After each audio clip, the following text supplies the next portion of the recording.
andun yung nature nating bilang mga tao na forgiving tayo. So, nakaroot ito kasi sa value, dun sa mga values natin. Pwedeng may mga religious values natin na sinasabi, di ba, na ang Diyos nga nagpapatawad, tayo pa kaya. So, dahil doon, natututo tayo na magpatawad pa ulit-ulit. Sabi nga nila, di ba, don't forgive just once or twice, kundi forgive 777 times yata, if I'm not mistaken. So, andun. At isa pa, Bombo Justin, is yung ating emotional investment.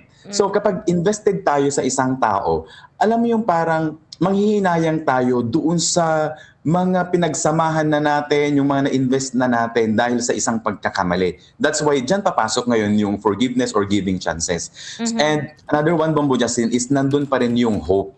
Naniniwala tayo na ang tao is naturally good and that we are capable of changing or improving ourselves. And so, we are giving that paniniwala, mayroon tayong hope na ang tao, nagkamali man, ay pwedeng mag-improve, magbago pa rin. And yun yung pinangahawakan ng mga taong paulit-ulit na nagpapatawad.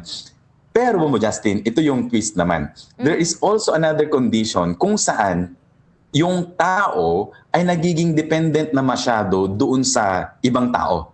That is why even if paulit-ulit silang nasasaktan, they feel like holding on to the relationship would help them, keep themselves.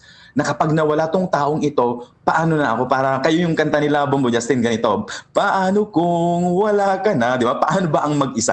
So, ito yung mga tao who became so dependent, nasanay sila being around with another person, na pag nawala yung taong yon, they feel like yung buhay nila magka-crumble. And so, they will hold on to it no matter how painful.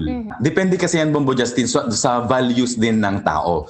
For those who are in a romantic relationship or yung mga ganong klaseng relationship, emotional cheating could be the most painful one for them. No? Kasi nga, ito, emotion ang ini-invest natin dito. Tapos, kapag, parang sa negosyo, Bombo Justin, na kapag nagkaroon ng panloloko or kapag nalugi yung negosyo, masakit sa tao yon. So, ikaw mismo, pag nag-invest ka ng emotion, tapos na-cheat ka emotionally, talagang feeling mo, nalugi ka or nawalan ka. So masakit yun sa kanila. But there are also relationships, Bombo Justin, na like for example, ito yung mga friends with benefits, halimbawa, or ito yung mga tao na mayroong physical connection pero walang emotional attachment, something like that. So para sa kanila, yun yung masakit din.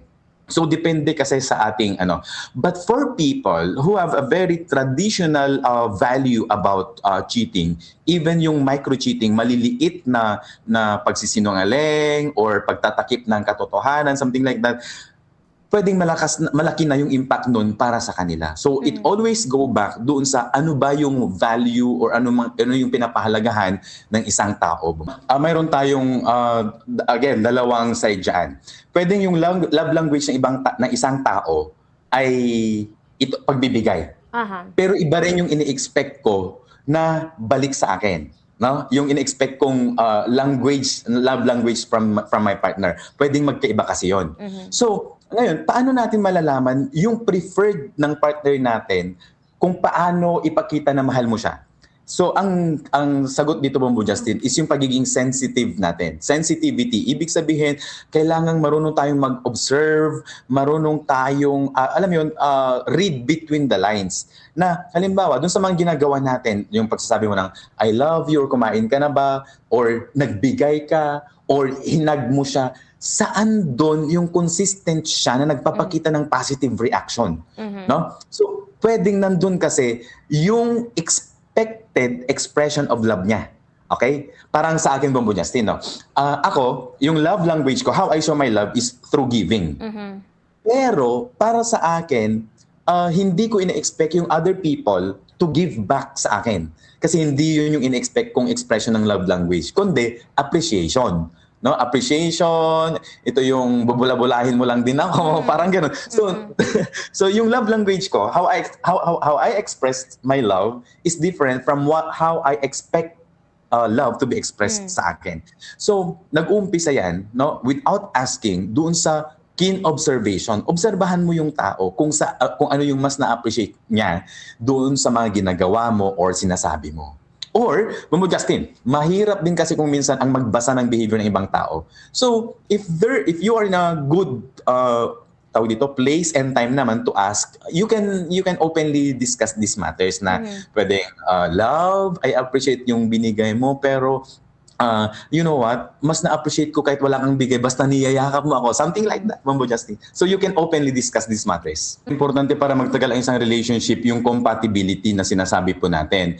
And pwedeng you came from different planets. Magkaiba talaga kayo. Pero kung nandun na kayo sa isang relationship, please find a common ground wherein marami man kayong differences, pero if you stick doon sa mga commonalities ninyo, doon sa mga mutual, preferences or interest ninyo, pwedeng makatulong yun sa pagpapatagal ng relasyon. And at the same time, sabi mo nga, Bombo Justin, kailangan natin ng compromise kung minsan. Na habang yung isa tinutoyo, yung isa naman dapat sinusuka lang. Charit.